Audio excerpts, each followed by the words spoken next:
tractor sa palayan. Apat na gulong. Isa triangular.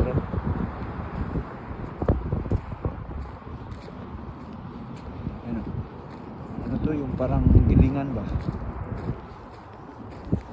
Dito tayo na yan, naglakad-lakad. Ano, para sa ano, pag-harvest ng mga palay. Ayan. Apat ang gulong. Mahal nito. Ganda to i-drive eh. Sa palayan na kayo, triangular. O, diba? Ano?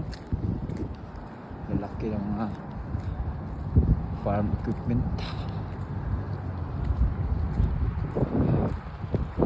Diyan there, ito yung pang kalaykay.